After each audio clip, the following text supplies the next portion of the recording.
वारासिवनी नगर में अब चोरी की घटना रुकने का नाम नहीं ले रही है। बीती रात्रि चोरों ने एक बार फिर सूने मकान में चोरी की घटना को अंजाम दिया है।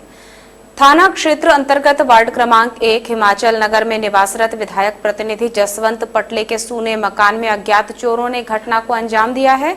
जानकारी देते हुए मकान मालिक ने बताया कि 7 अक्टूबर से नवरात्र प्रारंभ हुई थी। तभी से ही हम सभी सपरिवार अपने गांव लालपुर चले गए थे, मगर रोज इस मकान में आना जाना लगा रहता था। शुक्रवार की सुबह मुझे जानकारी मिली कि आपके घर में चोरी हुई है।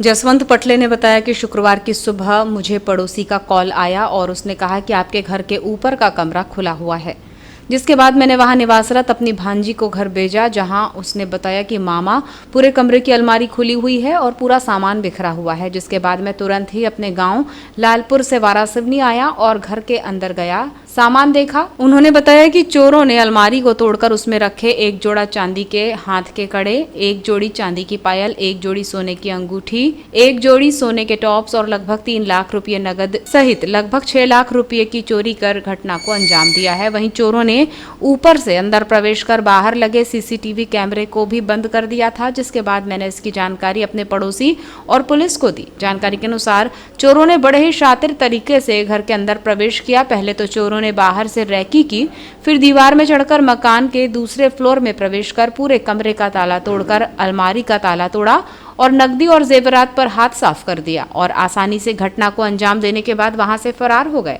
वैसे तो नगर में चोरी की वारदात बढ़ती ही जा रही है। पिछले कुछ माह से बालाघाट चोरी की घटना को लेकर ऊंचे स्थान पर है। अब वारासिवनी भी इससे पीछे नहीं हट रहा है, जिसके चलते अब चोरों ने वारासिवनी नगर को अपना निशाना बनाया है और 2 दिनों में 3 मकानों के ताले तोड़कर बड़ी घटना को अंजाम दिया है। बरवेली में बीते 15 अक्टूबर की रात पुरानी रंजिश पर कुछ युवाओं ने 24 वर्षीय युवक दीपक बाहेश्वर की हत्या कर दी। बताया जाता है कि हत्या के 5 मिनट पूर्व ही दीपक बाहेश्वर घर से निकला था, जिसके कुछ समय बाद उसकी मां के पास दीपक का फोन आया कि उसे मार रहे हैं। जब मां भरवेली मॉयल के अस्पताल के पास स्थित पुल के पास पहुंची तो वहां देखा कि बेटा दीपक बाहेश्वर खून से लथपथ हालत में तड़प रहा था। इस दौरान जब तक उसके पिता वहां पहुंचते उसकी मौत हो चुकी थी। जिसके बाद मृतक पुत्र के पास पत्नी को रखकर पिता जयकिशन बाहेश्वर भरवेली थाना पहुंचे और मामले की जानकारी देकर पुलिस से रिपोर्ट दर्ज करने की बात कही। लेकिन रिपोर्ट को लेकर पुलिस काफी देर तक हीला हवाली करती रही, जिसके चलते भरवेली थाने में भीड़ जमा हो गई और तनाव जैसी स्थिति देखी गई। परिजनों और लोगों की गहमा गहमी के बाद पुलिस ने घटनास्थल पर पहुंचकर मृतक दीपक बाहेश्वर का शव बरामद किया और उसे पोस्टमार्टम के लिए जिला चिकित्सालय भिजवाया, जिसके शव का 16 अक्टूबर को सुबह पोस्टमार्टम करवाकर शव परिजनों को सौंप दिया गया है। मामले में पिता जयकिशन बाहेश्वर ने पुत्र की हत्या के मामले में अमजद कुलदीप के साथ 3 अन्य लोगों का नाम लिया है। ये सभी उकवा निवासी बताए जाते हैं। क्या घटना हुई थी इनके साथ में? इनके साथ में ये पटेरे के निकला है। 5 मिनट हुआ था सिर्फ घर जाने के बाद। घर पे 5 मिनट में ही फ़ोन लगाए तो बोलते मम्मी मेरे को मार रहे गए तो इसको छापा ही कर दिए।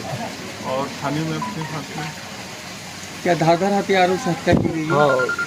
किसका फोन आया था कि बर्थडे है करके?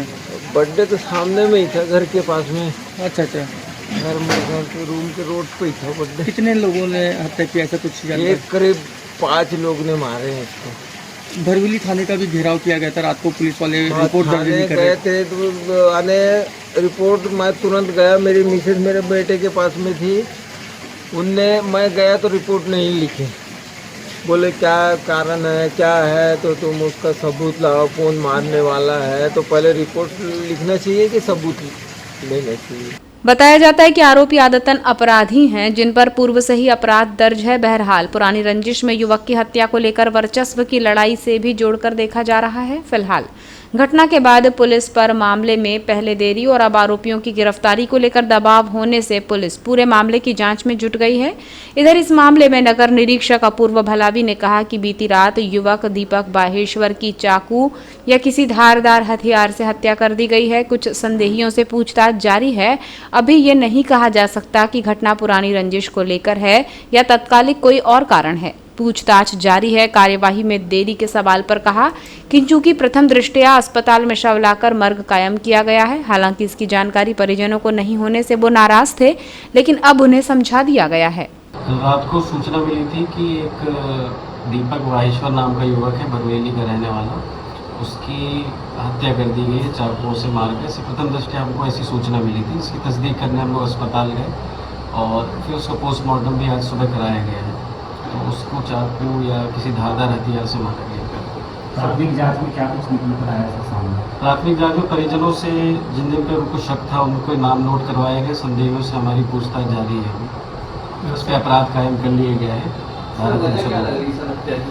अभी वजह खुल के सामने नहीं आ पाई है, क्योंकि ये जो है कुछ लोग बता रहे हैं पुरानी रंजिश के तहत भी हो सकता है या तत्कालिक किसी घटनाक्रम के कारण भी हो सकता है। उसके लिए हमारी विवेचना भी जारी है।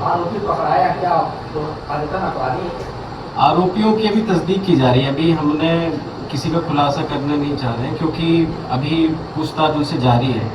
क्योंकि अभी जब तक पूरी तरीके से हम उस पर क्लियर नहीं हो जाते तो किसी का नाम बताना भी उचित नहीं है। सब परिवार के लोगों ने आरोप लगाया था कि थाने में देरी से रिपोर्ट लिखाई गई थी, नाम के लिखाव लिख दिया था। इस पर मैंने कल भी समझाया था सबको कि जैसे भी कभी भी कोई डेड बॉडी मिलती है, प्रथम दृष्टया सबसे पहले वैधानिक कार्रवाई जो होती है उस पर मर्ग कायम किया जाता है, उसके बाद ही FIR होती है। तो तत्काल उस पर मर्ग कायम हुआ है अस्पताल चौकी में और उसके बाद FIR हुई। किसी प्रकार से कोई विलम्ब नहीं हुआ है। घर वालों को थोड़ा कानूनी प्रक्रिया की क्योंकि जानकारी नहीं थी, इसलिए उनके मन में थोड़ा रोष था। हमने काफ़ी उनको समझाया है, तो वो अभी संतुष्ट है हमारी कार्रवाई से। समाचारों में वक्त है एक ब्रेक का। अभी हाजिर होते हैं इस ब्रेक के बाद। देखते रहिए BTV न्यूज़।